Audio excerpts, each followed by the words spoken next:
Did you know that actually the long-term growth or the past growth is actually a good representation of the future growth of a particular suburb?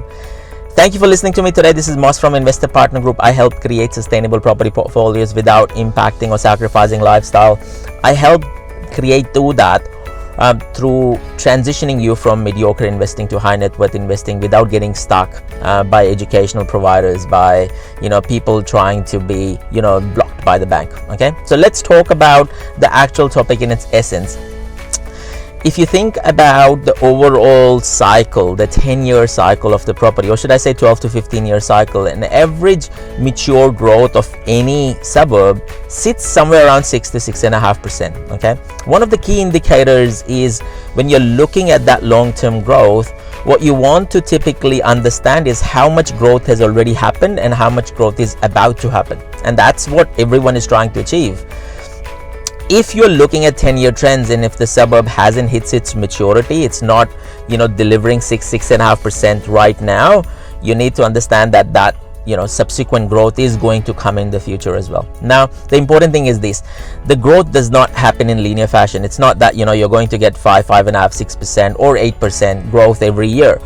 You would get growth in chunky terms. You would get 20% growth in 1 year, and then the second year 15% growth, and then potentially no growth or zero growth, or even like 1 to 2% growth.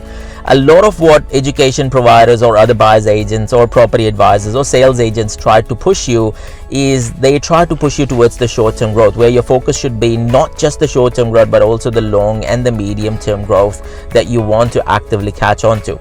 And so over a 10-year horizon, if the suburb has only done say 2%, 2.5%, 3% growth, then there is a good indication that the suburb is going to deliver more growth in the future. Now, of course, you need to look at the granular data still. You need to still understand how much of the demand is there, how much of the supply is there. You need to still understand the incoming supply, the greenfield nations.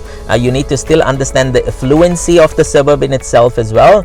How's the gentrification coming about, mortgage affordability, rentals, all of that still needs to take into account. And of course, the last but not the least, the property due diligence, the site offsets, setbacks, etc. All of that needs to come into place. The zones, the shape of the land, the size of the land, how does that correlate towards the high best use. Okay, so understand that the rule of the thumb is that every property would deliver or a suburb would deliver 6.5% growth on a long-term basis. What you need to understand how much of that growth has already been delivered and how much of that is coming through. Thank you for listening to me today.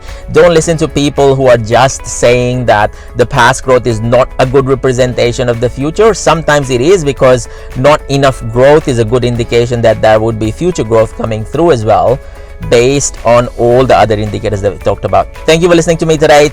Take care, stay safe, keep smiling. This is Moss checking out. Adios.